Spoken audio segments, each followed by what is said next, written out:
Hi, I'm Imogen Lamport from Inside Out Style. And I'm Jill Chivers from shopyourwardrobe.com. And today we're going to talk a bit about when you're shopping, do you start with the colour or the style first?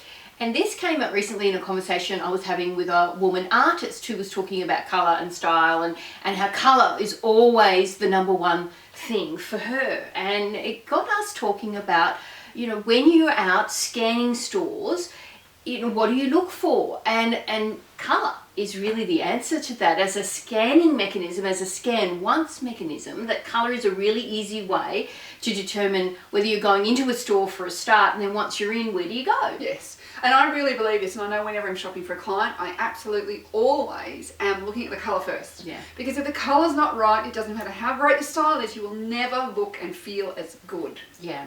And in fact, Jill was talking about how her famous pink suit, if you watch other videos, it'll have been mentioned there, that she's, part of the problem was it was a great style, terrible colour. And I know that occasionally I've, kind of got overwhelmed with lust for something, of course, terrible colour, and in the end, I wear it very little. It's been a waste of money. Yeah. And so I know that if the colour is there, then it's much better. It's going to be a better decision. Yes. Along with the style, but if it's just style, I'd rather give up something about the style than give up the colour. And when you go shopping, trying to find the absolutely perfect item that is the right colour and just finishes right where it needs to finish and has all elements of style that are perfect for you, it's like searching for the Hope Diamond. Yes. It can be an impossible task, and sometimes you have to compromise, and whether that's in alterations or some other element of the garment. But colour is always a really bad one to compromise on. Particularly if you're going a long way from your palette. If it's just a little bit, we all go a little bit brighter, a little bit more muted. Yeah. But when it's very different from your palette, that's when I'd go steer away. Yeah. But say you already own something and you're going through your wardrobe and you're making decisions about what you should keep and what you should get rid of.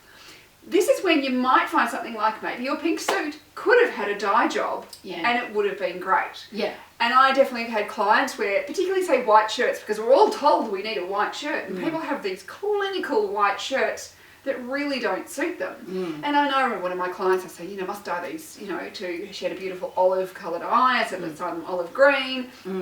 And she dyed them and she contacted me afterwards and she said, oh my gosh, she goes, I wear these shirts all the time. I almost used to never wear them. Yeah. Now I wear them all the time.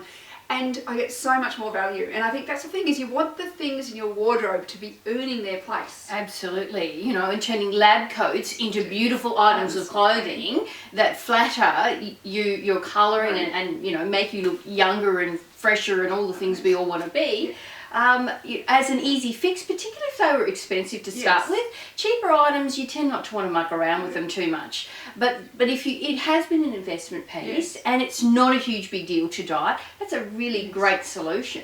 And there are some very easy ways that, particularly if your colouring is becoming, say, a little bit more muted, that you can take the colour and then you can just do a light grey dye over the top, and that will just take some of the brightness out. Yeah. If that's on your issues. Or sometimes, say, if you have something that's a little bit too cool and you're warm like Jill, you can actually do a slight yellow dye over the top, and that will actually warm the colour up. So you're just adding that bit of warmth, that yellow base that the colour didn't have. So there are ways, and I know I've got blog posts about some dyeing tips and techniques that you can have a look at. But it is one of those things that when you are out shopping, think colour first, then style. Yeah. They're both equally important, but I always go colour first, then style. Yeah. But when it's in your wardrobe, don't just dismiss something because the colour's not right, if you're prepared to take a little action, because it's not really hard. And I always think, look, if you dye it and it doesn't work, you are going to get rid of anyway. Yeah. So you're not really losing lots. Yes. And someone in the charity store that it goes to will find that it's a wonderful dress-up piece. Yes. But also I think when you're going through your wardrobe, if you're assessing something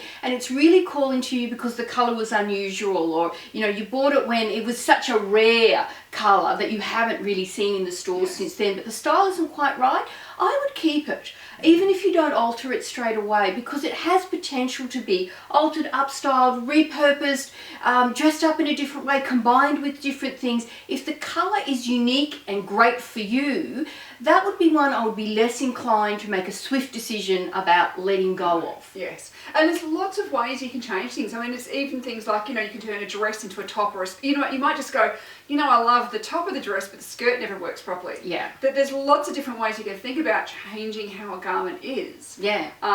And some wonderful dedicated blogs, that's all they talk about, Yes. is how to alter, how to turn a t-shirt, into a ball gown, Yes. that kind of thing. Yeah, or Pinterest. Just go on Pinterest, look up upcycling. There's amazing things you can see. But Yeah. it is one of those things. So yeah, we both agree that I think colour is the number one. Yes. Because it just makes such a difference to how you look to start with. And it's made such a huge impact, not only on those who are looking at you and interacting with you, but primarily to you and how Yes. you feel about what you're wearing. And as I always say, if you're looking in my eyes, you're not looking at my thighs. So, and colour has the ability to do that for you. That's right, that wisdom to live by. Yes.